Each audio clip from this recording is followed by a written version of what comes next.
A top rap star is busted. Jay-Z turned himself in tonight, and the cops started working on his rap sheet, accusing him of a stabbing at a trendy party. Just a few hours ago, police here at Midtown South arrested Shawn Carter, better known as Jay-Z. The rap star voluntarily turned himself in here at the precinct. You become a crack dealer. Are you a great crack dealer? Incredible. You were the best. Well, not the best, but I was really good. In the big world of famous folks, there's one guy who stands out big time, Jay-Z. But before he was the big shot, he had a life that wasn't so glam. Jay-Z, born Shawn Carter, came from the tough streets of Brooklyn, New York. Back then, the Marcy Projects, where he grew up, wasn't a walk in the park. It was rough, with gangs running the show. Jay-Z wasn't just a bystander in all this. Nope, he was right in the mix. Some say he was part of a street gang, hustling drugs and getting mixed up in all sorts of trouble. You become a crack dealer. Are you a great crack dealer? Incredible. You were the best. Well, not the best, but I was really good. It said he even had a close brush with death in a stabbing incident. But here's the thing. Jay-Z didn't let his past define him. Instead, he used those street smarts and hustling skills to climb the ladder of success. He turned his life around, swapping street corners for studio booths. From dealing drugs to dealing beats, Jay-Z transformed himself into a rap icon and a business mogul. And guess what? He's now a billionaire. So, how did he do it? That's what we're here to explore. A journey from the mean streets to the penthouse suites, all thanks to Jay-Z's determination and drive. Jay-Z grew up in a tough place called Marcy Projects in Brooklyn, New York. It wasn't an easy place to grow up. Back in the 1970s and 1980s, places like Marcy were pretty rough. Crime was high, money was tight, and there weren't many chances for success, especially for young black kids like Jay-Z. Life in Marcy wasn't a walk in the park. It was more like a constant struggle. You see, Marcy was in a neighborhood called Bedford-Stuyvesant, and it was a place where a lot of African-American families lived. But Jay-Z's father left his mother to raise their 4 children on her own. He was one of those children. Jay-Z claimed that his father was also addicted to substances and alcoholism. Jay attended a variety of schools during his childhood because his family lived in the Marcy houses. Because of the notoriety of the Marcy houses as a famously hazardous neighborhood, the entire neighborhood had to be evacuated not long after Jay graduated from high school. But it was tough. Dad wasn't around, and all these things happened. And then when I took a further look, my uncle, his younger brother got killed. There were gangs around every corner, like the Tomahawks and the Young Talented Children, YTC, who pretty much ran the show. Growing up in that environment, Jay-Z was surrounded by the influence of these gangs, which offered a sense of belonging and protection to kids who felt vulnerable. And I got a chance to tell him, how I was affected by him leaving and things like that. Then, that I was cool with it. Now there's talk about whether Jay-Z was involved with these gangs or not, but it's hard to know for sure. What we do know is that being around that kind of environment had a big impact on him. It taught him about power and survival, things he would carry with him as he grew up. The school system was shot, Right. So we had to hustle to find a different way to make means for ourselves. As Jay-Z got older, he found himself caught up in the drug scene. Like a lot of young guys in neighborhoods like Marcy, he saw dealing drugs as a way to make some quick cash. But it was a dangerous game to play. Dealing drugs meant risking your life every day.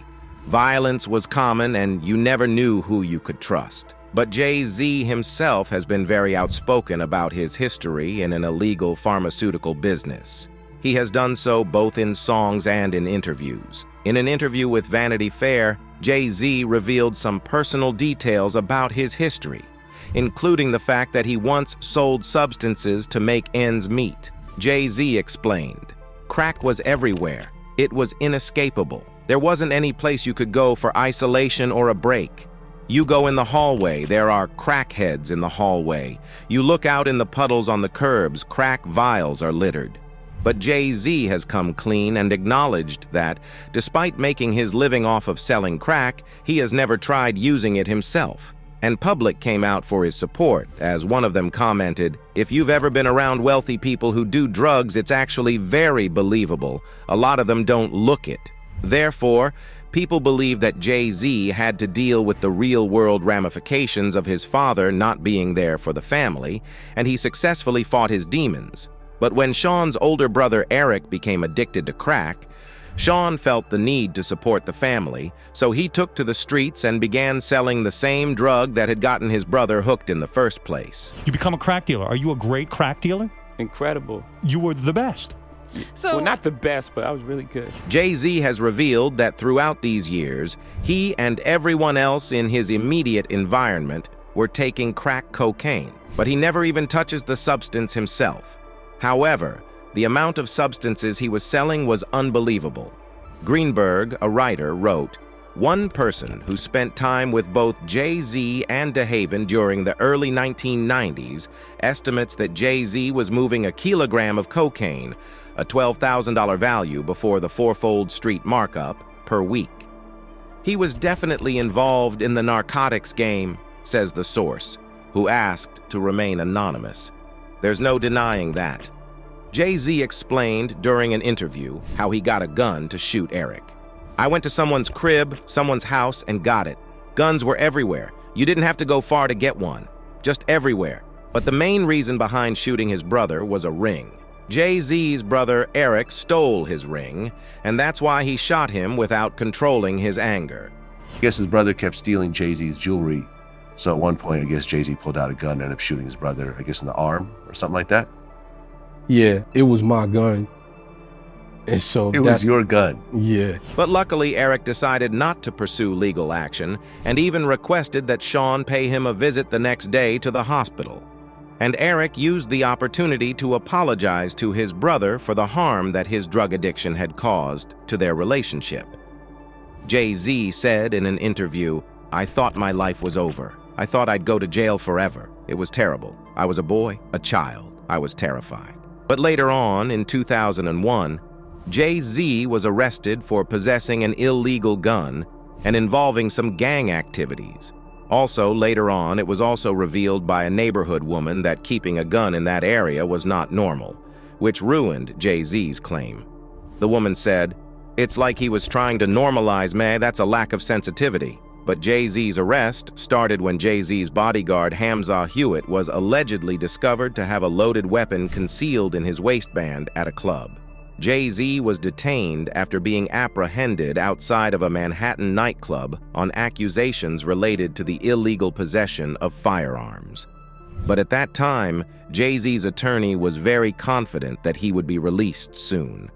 Jay-Z's attorney claimed, "We believe that the evidence in this case will show Jay-Z to be not guilty. We expect a quick resolution."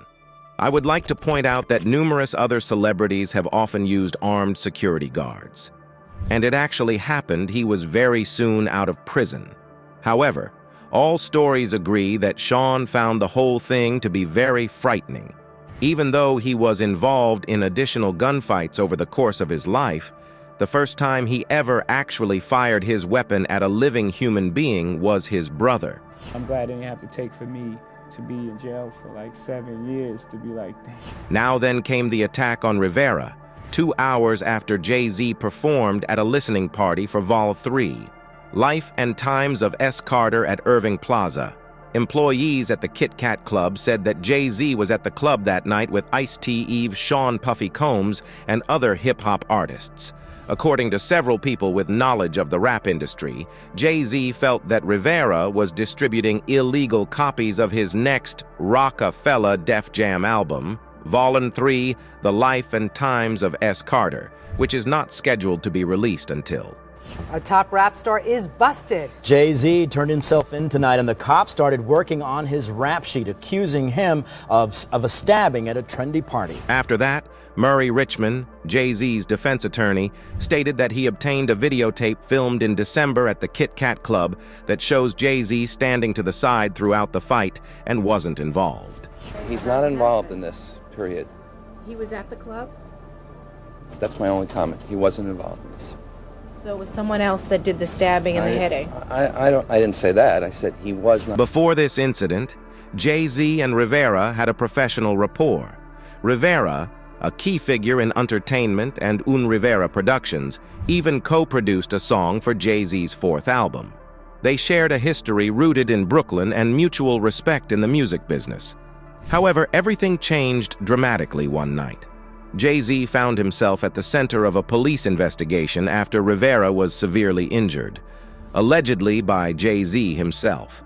Reports suggested Jay-Z assaulted Rivera over suspicions of illegal distribution of his upcoming album. Confrontation with record producer Lance Rivera. Jay-Z and his crew surrounded the 33-year-old Rivera and his 29-year-old brother Corey. Witnesses say that Jay-Z allegedly plunged a knife into Rivera's stomach and smashed a bottle over his brother's head. Eyewitnesses claimed to have seen Jay-Z stabbing Rivera during a confrontation at a nightclub. The incident shocked many, as Jay-Z and Rivera were known to be friends. Rivera's associates at Entertainment Records were baffled, expressing surprise at the sudden turn of events. Witnesses allegedly saw Jay-Z thrust a knife into the back and stomach of the president of Entertainment Records, Lance Rivera. These accounts were relayed to the police by the witnesses, but strangely, Jay-Z and his attorney went to the station house for the Midtown South precinct to surrender themselves to the authorities. Rivera was transported to St. Vincent's Hospital, where he received treatment for multiple stab wounds. Even one witness said, Jay-Z walked up to Rivera and said, "Lance, you broke my heart." Rivera said, "What?" Then Jay-Z pulled out a knife and stabbed Rivera, the witness said. The staff at Entertainment Records were taken aback when they learned of the incident, and they described it as coming out of the blue. Joey Brown, Entertainment's publicity director, said, "We're very surprised. As far as I knew, they were friends. They were both from Brooklyn and were comrades." And regarding this, Harvey Slovis, who represented Jay-Z, has stated that his client was not responsible for stabbing Rivera. He said, "He was not involved," Slovis said last night. "We initiated him turning himself in. He's a sweet guy. It's out of his nature to do a thing like this." In reality, Jay-Z was quite incensed over the piracy of his unreleased CD, which was going for a price of $5 on the black market. Jay-Z explained this situation saying, "One night I went to Q-Tip's solo album release party, and at some point in the night, I ran into the guy everyone's been telling me is behind the bootleg, so I approached him. When I told him what I suspected, to my surprise, he got real loud with me right there in the middle of the club. It was strange." He continued, "We separated, and I went over to the bar. I was sitting there like, no, the fuck this new AA did not." I was talking to people, but I was really talking to myself out loud, just in a state of shock. Before I even realized what I was doing, I headed back over to him, but this time I was blacking out with anger.